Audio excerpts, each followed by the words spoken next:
설교 말씀은 야고보서 마지막 부분이 되겠습니다. 5장 19절부터 20절까지 말씀입니다. 야고보서 5장 19절부터 20절까지 내 형제들아 너희 중에 미혹되어 진리를 떠난 자를 누가 돌아서게 하면 너희가 알 것은 죄인을 미혹된 길에서 돌아서게 하는 자가 그의 영혼을 사망에서 구원할 것이며 허다한 죄를 덮을 것임이라. 아멘. 오늘 야고보서 마지막 부분에는 교회 안에 미혹된 자가 있을 때 그런 사람들을 회개하고 다시 믿음으로 회복할 수 있도록 하라 하는 내용입니다만, 어떤 의미로서는 이 세상의 잘못된 가르침 또는 교회 안에 있는 잘못된 가르침에 미혹되지 말라라고 하는 내용이 더 많이 포함됐다고 생각을 합니다. 여기에 미혹되어 진리에서 떠난 자는 교회 안에 이미 신앙생활하고 있는 자라고 여겨지고요. 두 번째, 미혹되다라고 한 뜻은 속아서 길을 벗어나다. 우리가 마땅히 가야 할 길, 정도가 있는데 그 정도에서 길을 벗어나서 방황하거나 고생하거나 또 심지어는 생명을 잃을 수밖에 없는 그 상태를 미혹되다, 그렇게 설명할 수가 있습니다. 미혹되어 진리를 떠난 자, 이 진리는 잘 아시는 대로 하나님과 그의 보내신 자 예수 그리스도를 의미합니다. 교회를 떠난 자라고 생각하면 안 돼요. 물론 중세 시대에는 교회 안에 구원이 있다고 생각했어요. 교회가 베푸는 세례 받을 때만 구원받는다고 생각했어요. 그래서 교회에서 이렇게 추방되거나 교회의 성찬에 참여하지 못하게 하는 그런 형벌을 받으면 구원을 받지 못한다고 생각했던 때도 있습니다. 근데 여기는 내 형제라 너희 중에 미혹되어 교회를 떠난 자가 아니에요. 이 땅에 있는 교회를 떠날 수도 있어요. 잠깐 쉴 수도 있어요. 또 우리 교회 아닌 또 다른 교회에 갈 수도 있어요.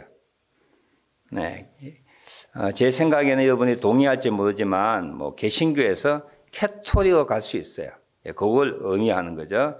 예서 교회를 떠난다라고 하는 의미가 아니라 진리에서 떠난, 즉 하나님을 믿는 믿음에서 그의 보내신 자 예수 그리스도를 믿지 않는, 떠나버린 이런 사람들이 있을 경우에는 누구든지 그런 사람들을 회복시키는 일을 해야 된다 하는 내용을 야고보 장로가 설명하고 있습니다. 미혹되어서 거짓 가르침이나 이단적인 가르침, 세상 가르침에 미혹되어서 우리의 정도에서 떠나거나 진리에서 떠나게 되면 어떤 일이 생길까요? 20절에 보면 야고보 장로가 너희가 알 것은 죄인을 미혹된 길에서 회개하게 하는 자는 그의 영혼을 사망에서 구원할 것이다 그랬어요. 믿음에서 떠나면, 즉 진리에서 떠나면 어떤 결과가 생긴다고요? 사망에 처한다. 영적인 사망, 육적인 사망 같이 포함되고 있습니다. 또 한 가지는 진리에서 떠나면 많은 죄가 그대로 있게 된다. 즉 죄의 용서함을 받지 못하게 된다. 많은 죄가 덮을 것이다 라고 하는 뜻은 뭐야?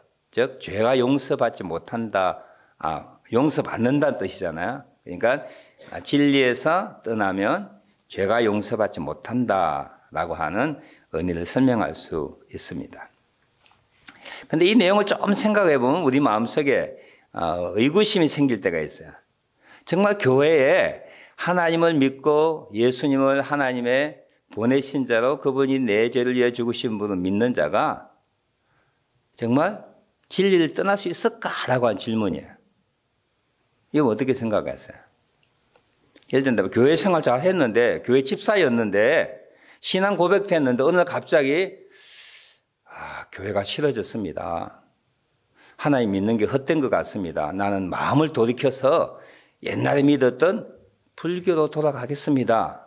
가능할까요?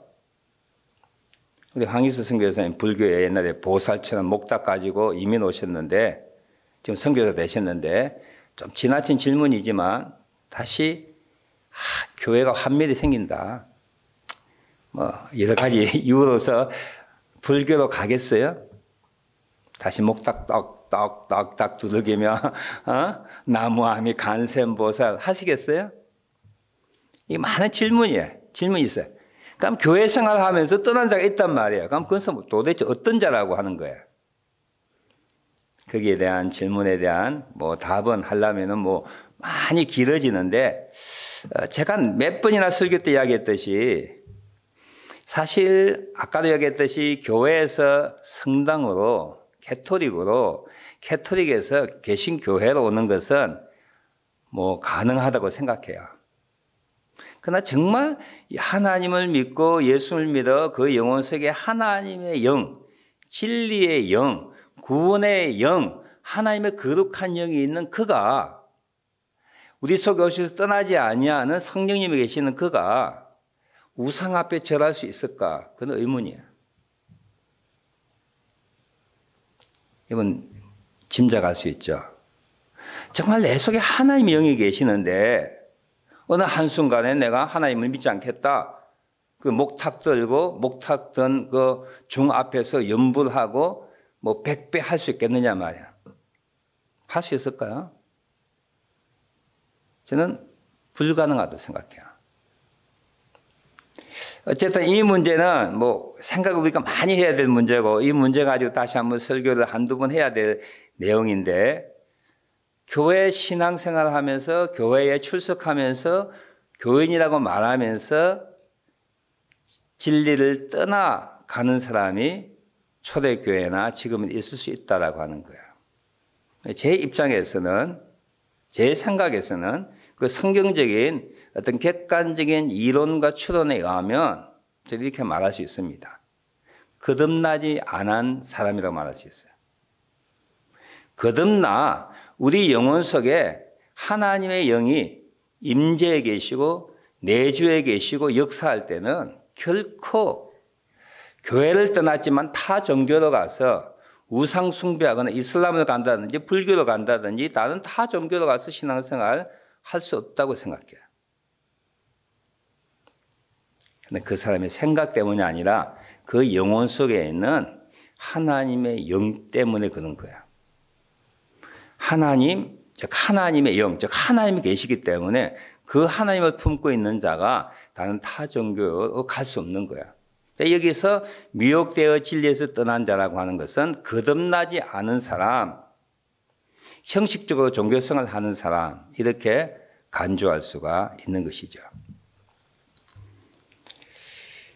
환경이나 사람 또는 자기 자신이나 남 때문에 우리가 이 땅을 신앙생활하면서 실망하고 실족할 수가 있습니다. 한 가지 우리가 늘 기억해야 될 게 있어요. 물론 우리 속에 하나님의 영이 계셔서 우리가 타 종교로 갈 수 없지만 기억해야 될 게 있어요. 그게 뭐냐면 살아가는 날 동안 어떤 경우든지 예수 그리스도 하나님 진리를 부정하거나 부인하거나 불신하는, 진리를 떠나는 일은 우리가 생명과 같이 지켜야 할 일이에요. 믿음의 공동체 떠날 수 있어요.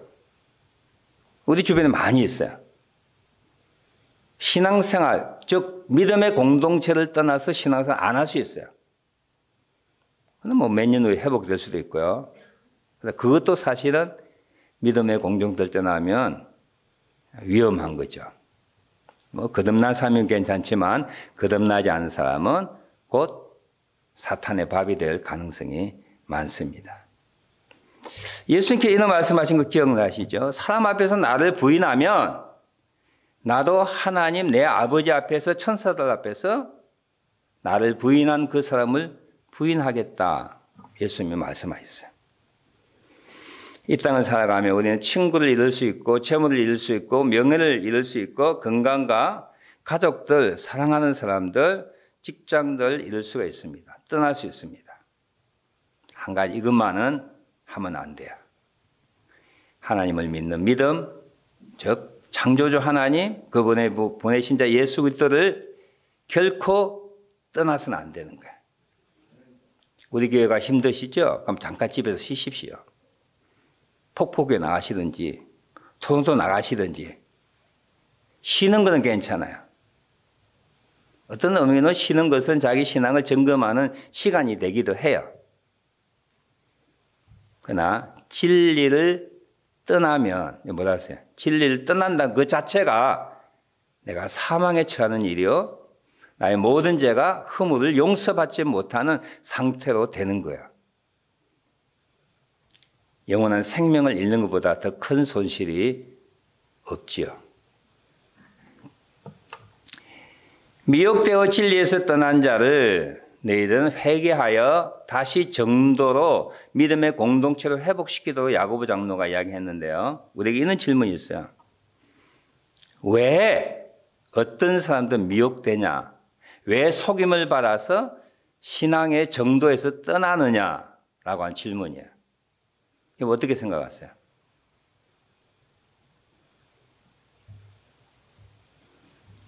제가 한마디 말씀드리면 알 수 없어요. 무책임한 말 같지만 아무리 이렇게 생각하고 저렇게 생각해도 어떤 사람이 미혹되어서 진리를 떠나 사망의 길에 처한다고 하는 것은 제 생각과 제 지식으로서는요, 알 수 없는 일이에요. 나 보편적으로 여러 가지 이유들 성경에 찾을 수 있는데요. 이런 카테고리에 들면 우리가 미혹받아 진리를 떠날 수가 있습니다. 첫째는 디모데후서 3장 1절과 4절에 보면 마지막 때에 믿는 사람들 속에 있는 죄성에 대하여 사도 바울이 언급한 게 있어요. 자기 사랑, 돈 사랑, 자랑, 교만, 비방, 감사하지 않음, 거룩하지 않음, 무정하고 원통함 풀지 않고 선한 것을 좋아하지 아니하고 조급하면 마지막 때에 미혹되기 쉽다라고 하는 것을 사도 바울이 말하고 있습니다. 우리 인간의 죄성 때문에 우리 속에는 여러 가지 죄성, 다양한 죄성 때문에 우리는 잘못된 가르침, 우리를 유혹하고 우리를 속이는 것에 우리는 넘어갈 수밖에 없다는 거예요. 넘어가지 않기 위해서는 가능하면 사도 바울이 언급한 이런 죄성들로부터 우리가 붙잡히지 않도록 늘 깨어 조심하는 자세가 우리에게 필요합니다. 두 번째로 왜 미혹되느냐? 미혹하는 자가 있기 때문이에요. 우리를 속여 우리의 어떤 생명을 취하고 진리 안에 머무기를 싫어하는 속이는 자가 있기 때문이에요. 그렇잖아요. 도둑이 있으니까 물건을 훔치죠. 우리의 어떤 영원한 생명, 하나님에 대한 유업, 하나님을 믿는 진리에서 우리를 늘 끄집어내려고 하는 유인하는 자가 있다라고 하는 거야. 광명의 천사처럼 나타나기도 하고요. 성경 여러 군데에는 우리를 유혹하는 자를 이런 표현으로 말하고 있습니다. 베드로후서 3장에는 무법한 자의 미혹이라고 했어요. 법이 없는 자야. 이 땅에 사람들은 법이 있어요. 그런데 법이 없는 사람이 있어요. 법이 없는 존재가 있어요. 그게 하나님의 대적되는 하나님의 법을 무시하고 싫어하고 조롱하고 그리고 거부하는 이 마귀나 사탄의 존재를 말하는 것이죠. 무법한 자의 미혹에 이끌린다. 요한일서 2장 22절에는 거짓말하는 자가 태초부터 있다라고 하는 거예요. 아담과 하와가 거짓말하는 자, 거짓말장의 아비인 즉 마귀, 즉 뱀으로 나타난 그 거짓말하는 자에게 미혹당했잖아요. 요한일서 2장 26절은 미혹해 하는 자라고 했어요. 요한일서 4장 3절에는 즉 그리스도의 영이라고 했습니다. 즉 그리스도의 영은 거짓 선지자로 예수님께서는 마태복음 24장 14절에 보면 거짓 선지자가 나타나서 자기를 거짓 그리스도가 나타나서 즉 그리스도가 나타나서 자기를 그리스도라 그렇게 말한다는 거예요. 요한계시록 20장 3절에는 사탄이 천하 만국을 미혹할 것이다. 베드로전서 5장 8절에 너의 대적 마귀가 우는 사자같이 두루다니며 삼킬 자를 찾는다라고 하는 거예요. 물론 거듭난 우리들은 진리를 떠날 수 없지만 하나님으로부터 오는 복과 은혜를 상실하도록 하나님과 가까이 가지 않도록 우리를 유인하고 시험하고 실족하게 만든 일을 이 무법한 자, 거짓말하는 자, 미혹하는 자, 즉 그리스도의 영, 우리의 대적 마귀가 있다라고 하는 것을 여러분 기억을 하셔야 돼요. 누구처럼 나타난다고요? 광명의 천사처럼. 나는 도둑이다. 나는 사기꾼이다. 이렇게 나타나서 봤습니까? 사기꾼의 맨 정체는요, 천사처럼 다가와요. 가장 자기를 이해하고 사랑하는 것처럼, 간을 빼주는 것처럼, 내 형제도 안 그러는데 어떻게 당신은 그렇지? 홀랑 넘어갈 수 있도록 우리를 유인하는 자, 우리를 미혹해 하는 자는 광명의 천사처럼 나타나기도 합니다. 그래서 우리를 미혹하고 신앙의 길에서 진리의 길에서 떠나게 하는 것이죠. 세 번째는 디모데후서 3장 6절에 보면 유인하는 자가 어리석은 여자들의 집에 들어가 그를 미혹한다 그랬어요. 어리석은 여자는 어떤 특징이냐면은 죄를 중히 지고 항상 배우나 진리에 이르지 못한 자라고 되어 있어요. 어리석다는 뜻은 무지하다는 뜻이에요. 죄를 짓는다는 뜻이에요. 어떤 의미로는 공격받기 쉬운 약하다라고 하는 뜻이 포함되어 있습니다. 우리가 약하면 병들잖아요. 우리 욕심에 이끌려서 무지하면 진리에 대해 잘 알지 못하면 우리는 공격받기 쉬운 거야.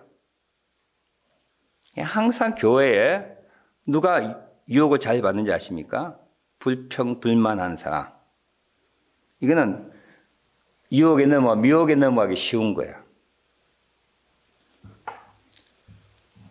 우리의 죄나 욕심에 끌려서 배우나 끝내 진리의 지식에 이루지 못한 사람들, 성경 지식이 없는 사람들, 하나님에 대한 확신이 없는 사람들, 교회에 불평과 불만을 가진 사람들, 어리석은 사람들, 공격받기 쉬운 사람들을 아까 말했던 미혹하는 자, 유인하는 자, 거짓말하는 자, 무법한 자가 사로잡는 거야.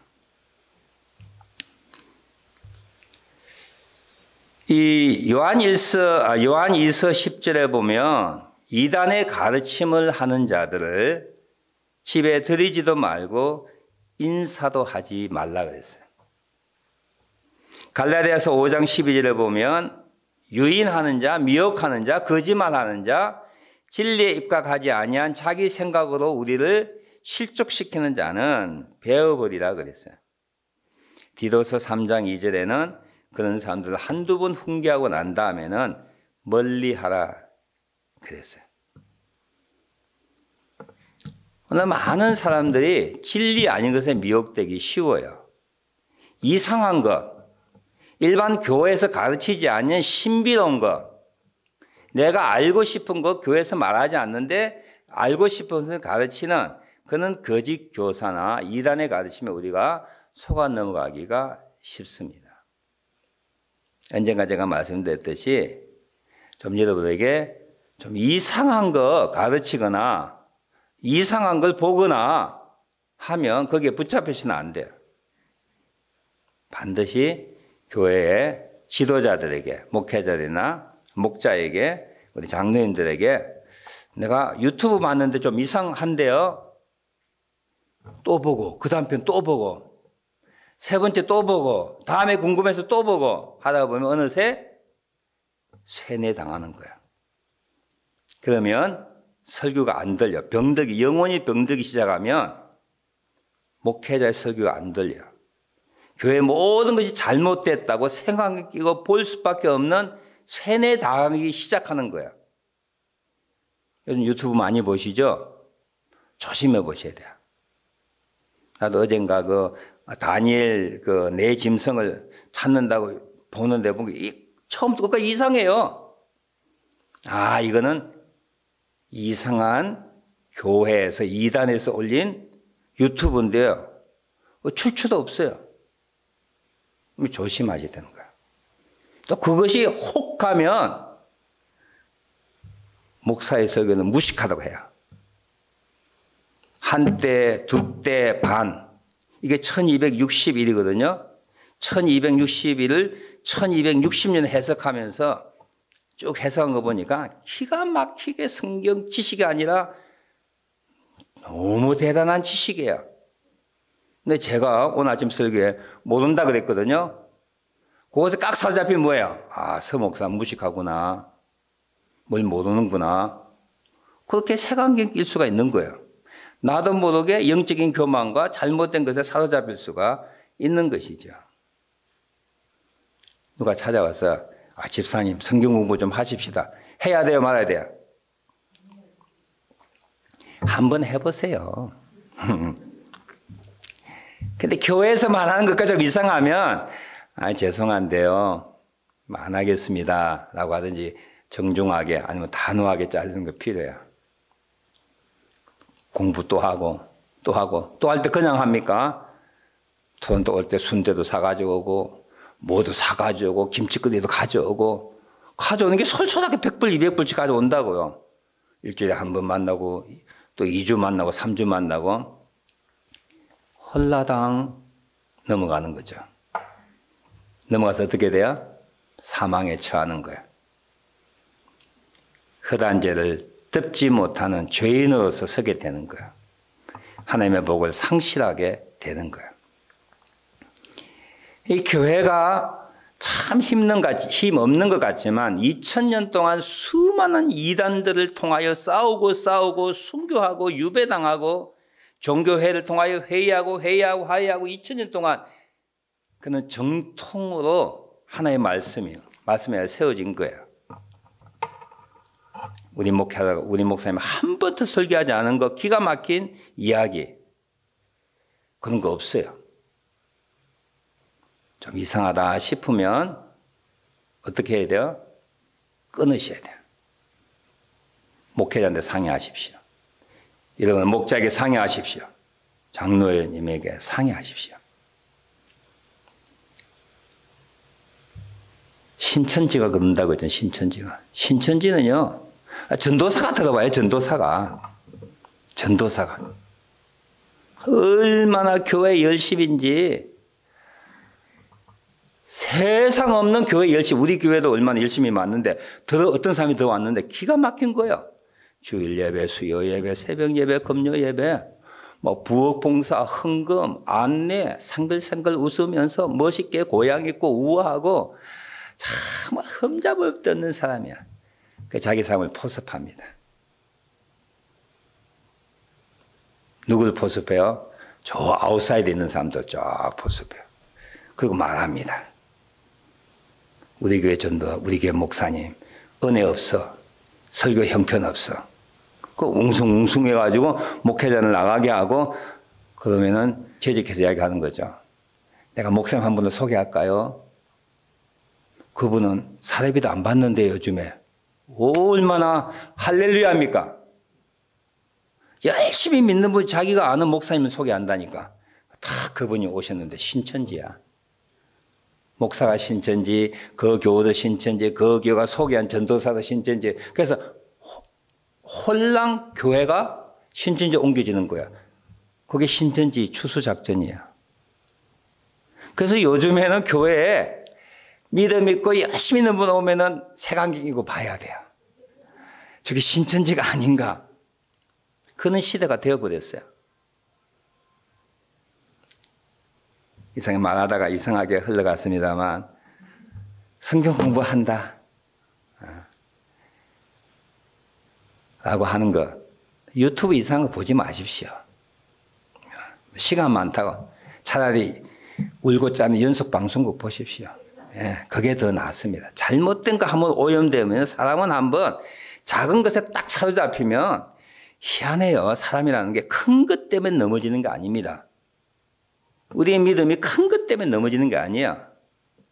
작은 것 하나가 나의 어떤 맥적인 부분을 탁 사로잡히면 풀 수가 없는 거야. 하나님의 강력한 역사가 아니고는 풀어지지 못하는 그런 그 오묘한 능력들이 이 사탄에게 있어요.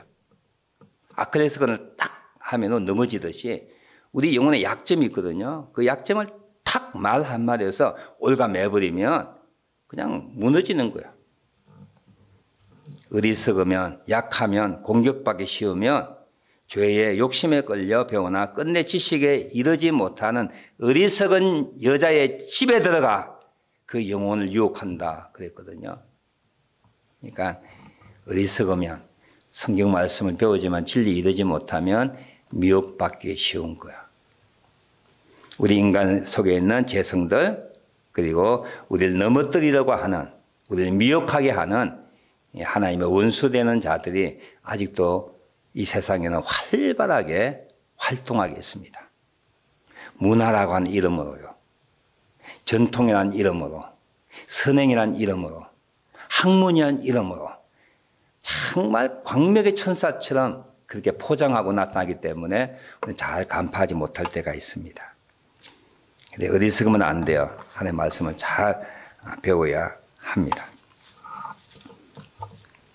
마지막으로 이렇게 영적으로 미혹받아 진리를 떠난 사람들을 어떻게 회복시킬 수 있냐라는 것이 우리의 관건이죠.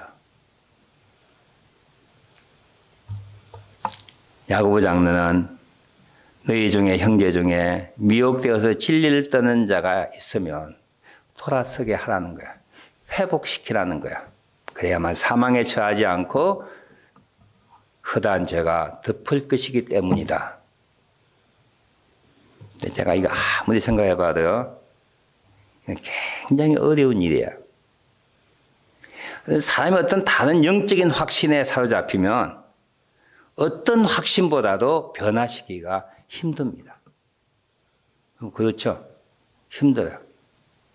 한번 세뇌당하면, 특히 영적인 것에 세뇌당하면 이걸 바꾸기가 정말 죽기만큼 힘드는 거야.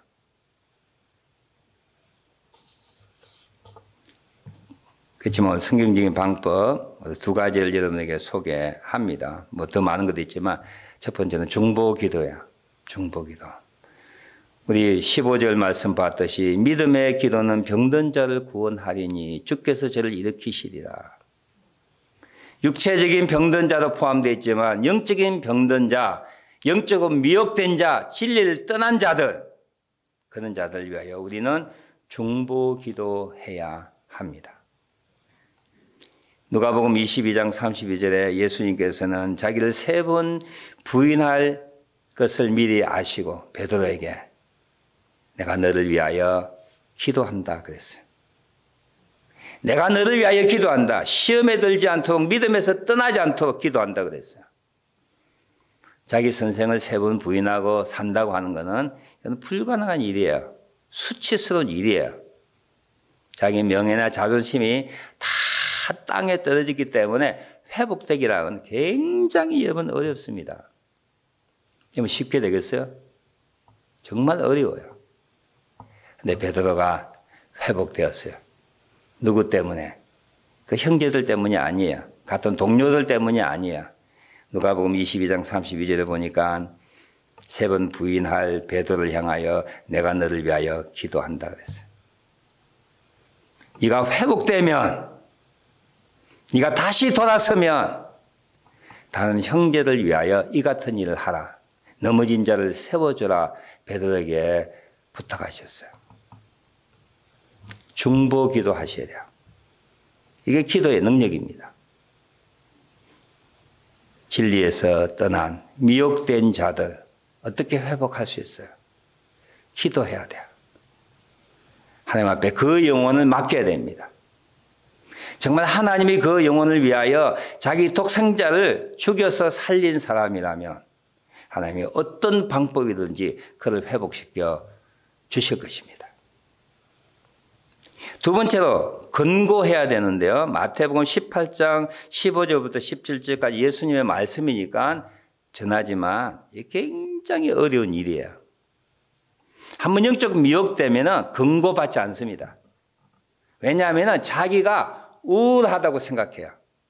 자기가 옳다고 생각하는 확신을 갖기 때문에 근거함을 받지 않습니다. 그래서 예수님의 방법이니까 말씀드리는 거야. 혹여나 성령이 역사하시면 가능하다라는 생각이에요. 마태복음 18장 15절 17절 보면 누가 형제가 죄를 범하면 먼저 네 자신이 친구의 마음으로 사랑의 마음으로 권고하라, 책망하라는 거야. 듣지 않죠. 그러면 어떻게 하라요? 두세 사람을 데려와서 책망하라, 경고하라, 권고하라. 듣지 않으면 어떻게 했어요? 교회의 권위를 가지고, 교회의 지도자들이나 교회의 권위를 가지고 저에게 권고하라. 그렇게 약속하고 있어요. 명령하고 있어요. 제가 목회하면서 할 수도 없었지만 했을 때 거의 듣지 아니하였어요.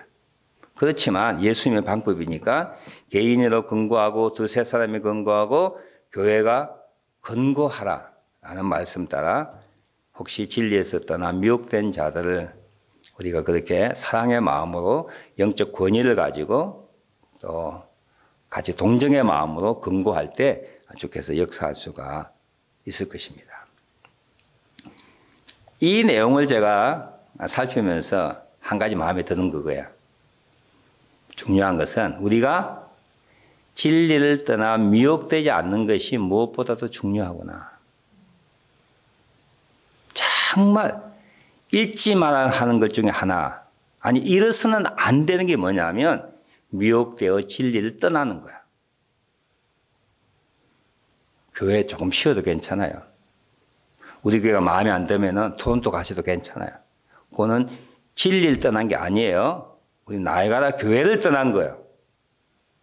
그래서 진리를 떠나지 않도록 우리에게 정말 야고보 장로가 엄청난 마음을 가지고 우리에게 권고하고 있는 거예요.